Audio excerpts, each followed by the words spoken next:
Andrew Cuomo planning his escape from New York if his socialist opponent Zohran Mamdani becomes mayor. Cuomo insisting he's still in the race, saying, quote, "It's all or nothing. We either win or even I will move to Florida, God forbid."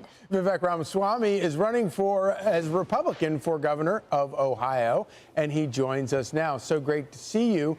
So, there is something to be said about the way Zohran Mamdani has actually talked about important issues. And they're issues that you have always been very vocal about talking about, particularly to young people. How do Republicans salvage these young voters? Look, I think it's a great question. And the fact of the matter is, in the Biden years, at least, that was when it was last surveyed, Gen Z had more favorable attitudes to socialism than capitalism, which to me spells the right answer. You can bash Mamdani or the other side all we want. What we're missing is making a positive case for capitalism itself. And if we're being honest, that's something that even the GOP at times has now in recent years gone soft on. I think we got to explain to the people, especially young people, why capitalism is the best system known to the history of man to lift people up from poverty. Think about Andrew Cuomo telling New Yorkers you're just going to flee for Florida is not the solution of a leader. Step up and actually offer actual solutions to things like the affordable housing crisis in New York City, which is a major issue across the country. You want to bring down the cost of housing? Start with bringing down property tax rates. Follow through with constructing more housing. Get the red tape stopping the construction of housing out of the way. Those are things a state government, and in New York City's case, even a city's government can do.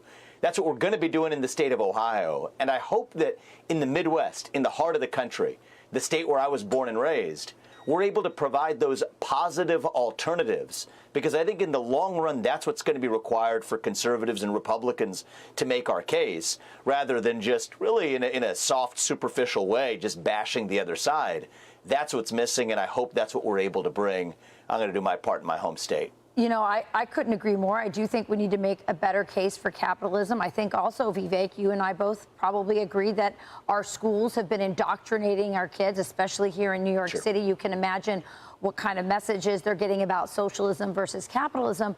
But to your point, capitalism that is not sort of grounded or parallel with morality doesn't work. You just get greed. And I think that young people are really smart, and they're seeing that they're seeing these things fall apart. And one of the things I liked about your message when you were running for president, and I'm sure you're giving this message as you're running for governor, is you talked a lot about religion, morality, the role of the family in sort of creating a society that's ethical enough to handle something as wonderful and free as capitalism.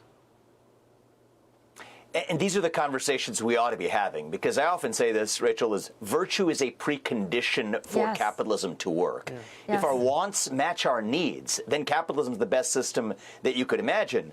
But when your wants diverge from your needs, think about the modern internet, think about modern marketing online. That's what drives at those wedges. And so these are the more nuanced conversations that I want to see us have on the right. That starts with the family. That starts with basic education.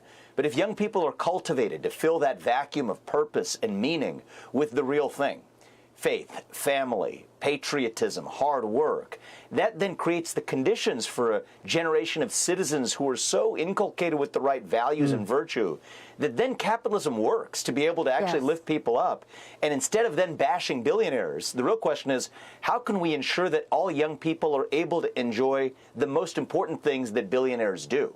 Access to a world-class education, access to a system that actually allows them to build a family and a home they own. Those are the positive solutions in the direction we need to be talking about. Hey, Vivek, I got to ask you about this. A PAC supporting your gubernatorial run has bought digital billboards in Times Square, telling New Yorkers worried about Zohran, Ohio is waiting for you. You can see him here. It's a pretty clear picture, Vivek, of, which choice voters might want to make, but you're trying to pull New Yorkers to Ohio. Certainly the right ones who want to embrace that American spirit of positive ambition. I want to create an Ohio that is a home for them. And it's somewhat personal to me, actually, because I was born and raised in Ohio, lived there all the way through high school. But then after I went to college on the East Coast, I actually started my first business in New York City. It was the seat of positive ambition in the country. Sadly, that New York City doesn't really exist anymore. You go through the de Blasio years. In some sense, Mamdani would just top it off. And what I want to take is that seed of ambition, that positive sense of competition, creation, and to bring that in a positive way to the heart of the country in Ohio. We're going to become a zero-income tax state. We're going to cap property taxes. Zero-income tax includes zero capital gains tax. At the same time, we're going to reform not just school choice, which I believe in, but also actually improve the quality of the public schools by bringing some level of performance management, making sure the best teachers are able to be compensated more than the starting salary of $40,000 a year in public schools. And I think those are the kinds of solutions that I hope makes Ohio not just one of the best states in the Midwest, but the top state in the country to raise a young family, to be able to give our kids that world-class education that I believe is the birthright of every American. That's the kind of positive vision that I hope help lift up Ohio, but I hope also serves as a model for the rest of the country, not just Texas or Florida. And so I do hope that those who share those values at least come on over to Ohio, and when I'm in charge, hopefully in a couple of years, we're going to be able to lead our state back to You're going to be greatness. competing with the sunshine in Florida, but let's see how many takers we have in Times Square. I actually see a lot of people from Ohio in Times Square. They're visiting, but they're probably happy to return back to Ohio. Well, nobody brings that message better than you, and so That's we true. are Thank you, grateful Vivek. to you for that and for joining us this morning. Thanks, Vivek. Thank you, guys. You got it. Thank you. I'm Steve Ducey. I'm Brian Kilmeade. And I'm Ainsley Earhart. And click here to subscribe to the Fox News YouTube page to catch our hottest interviews and most compelling analysis.